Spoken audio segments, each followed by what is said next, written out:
In this video, we're going to talk about the costs required to start up and run your freelance bookkeeping business. My name is Susan Osborne, and I am the founder of the bookkeepersociety.com, where I teach new and aspiring bookkeepers the skills they need to be awesome bookkeepers and so they can work from home and be their own boss. Before we dive in, be sure and hit the subscribe button so that you are notified anytime a new video is released. Okay, let's dive in. So the first thing you absolutely need to have, of course, is a computer. I recommend having a laptop so that you can be mobile and, you may want to go meet your client in person somewhere at a coffee shop or at their office. So it's really nice to have a laptop so you can move around and be mobile. Of course, if you only have a desktop, that will work too, as long as you have a good amount of speed on your computer. It's not too old, but you don't need to run out and buy like a brand new fancy expensive computer. If you have a good running machine now, that'll work just fine. And you really can be on a PC or a Mac. It used to be that most accounting professionals and bookkeepers worked on PCs, and that's still pretty common these days. But nowadays, everything's in the cloud, so it really doesn't matter all that much. Well, I have both. Actually, I have a MacBook and I have a PC, and I use both of them. Because I like both. So I just use both of them. But you don't need both of them. You only need one laptop. And if you have a Mac or you have a PC already, that's fantastic. You can use either one of those. Of course, the other thing you're going to need is an internet connection if you're planning to work from home. Now, most of us are already paying for this anyway. We're all on the internet every day. So if you already have an internet connection at your home, you obviously don't need to have this added expense, but it is something you absolutely need to have to work from home. Some additional expenses you might incur with software related tools is, first of all, Google Drive. I do pay around $6 a month for Google Drive, and Google Drive is my Gmail, it's my professional email, it's my Google Calendar that I use for scheduling. I use the folders for sharing documents with my clients, and I use Google Sheets quite a bit too. So Google is amazing. You can use so many things in there in the Google Drive for roughly $6 a month. And that's if you're just you in your business, very affordable. And you can also create a Google Voice number if you want to have a separate phone number from your cell phone. So definitely explore using Google Drive. Now, you could also use something like Dropbox for document storage, but I am leaning more towards Google Drive these days just because of so many things I use within the Google suite of products. Now, the other thing you're going to need, of course, I think, is a cell phone. I mean, we all have cell phones these days, so that's probably not going to be an added expense for you, but it is nice and handy to have a good smartphone so that you can text with your clients. You can even download QuickBooks Online as an app on your phone. You can have your Google Gmail on there. Everything is at your fingertips when you have a really good cell phone. The other software you're going to want to have is the MS Microsoft suite of products. So you want to have Excel and Word on your computer because a lot of clients have spreadsheets. You may be using spreadsheets in Excel, and you're going to want to make sure you're able to open those kinds of documents on your computer. Now, I pay for a subscription with Microsoft, and it's around $6 a month. So it's a very minimal expense, but it's well worth it, and you definitely want to make sure you have it. The other thing you're going to want to have is obviously a proper business setup. So that's going to vary depending on what kind of business you want to set up, whether it's an LLC, whether you want to be a sole proprietor, whatever it is you want, however you want to structure your business. The costs are pretty minimal these days. Now, unless you go through a lawyer or an accountant, which if that's what you want to do to make sure you set up things properly, absolutely do that. That'll cost you a little bit more money, but you want to set things up properly. Now, I'm in Colorado. I just went online to the Colorado Secretary of State and I registered my LLC and my trade name. It was, I think, less than $20, to be honest. It was very inexpensive to do. So I highly recommend you go through the proper steps to set up your business. The other expense you may want to incur is the expense of having business cards.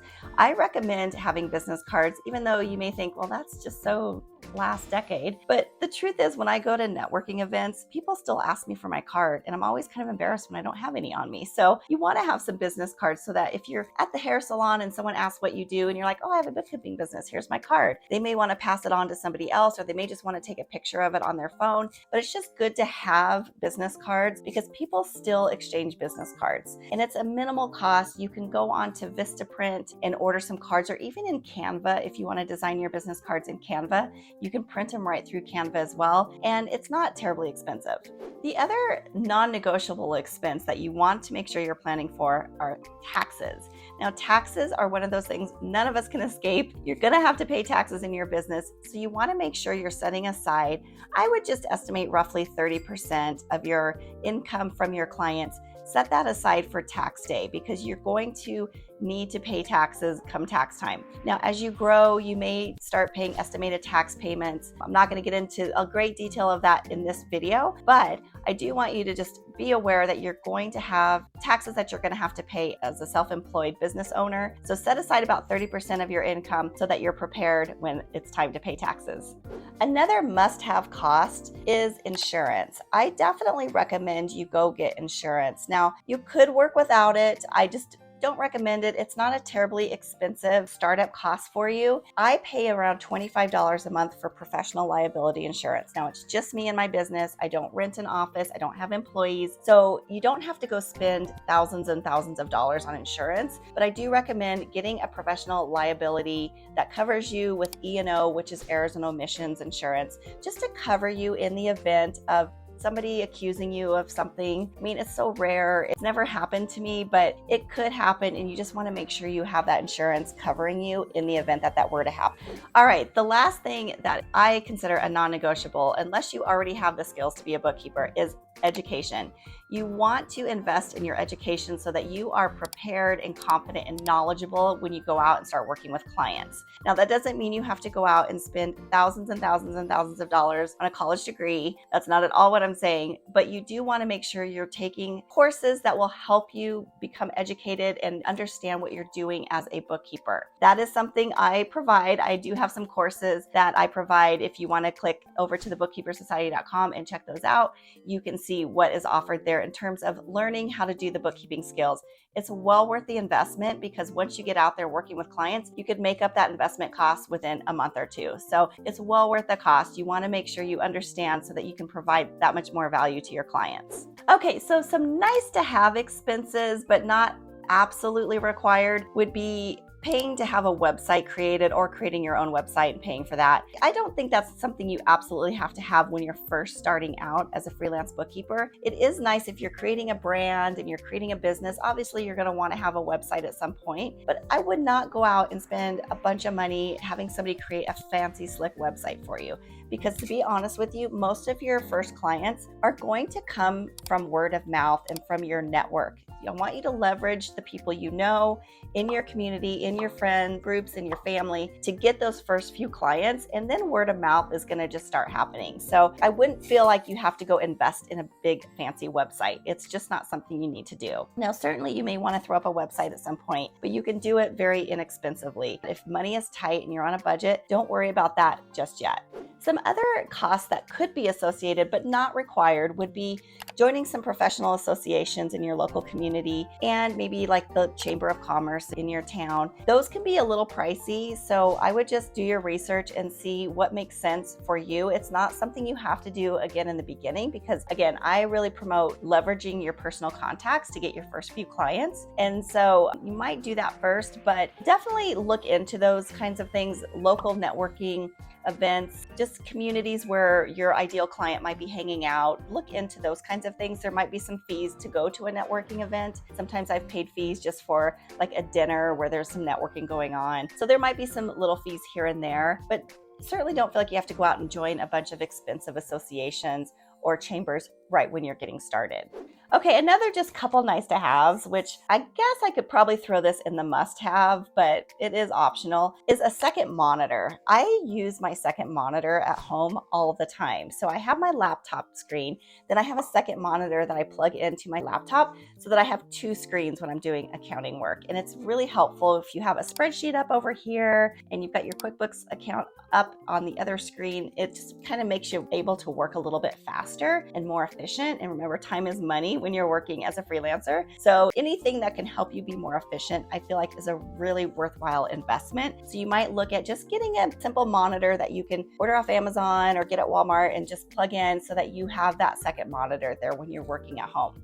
Another just piece of equipment that kind of goes along with the computer is you want to make sure your laptop or your keyboard has a keypad on it. This is really critical because it's important to be able to type in numbers really quickly, and you don't want to have to be using the bar at the top of your keyboard, punching in numbers. You want to be able to do 10 key on a keypad.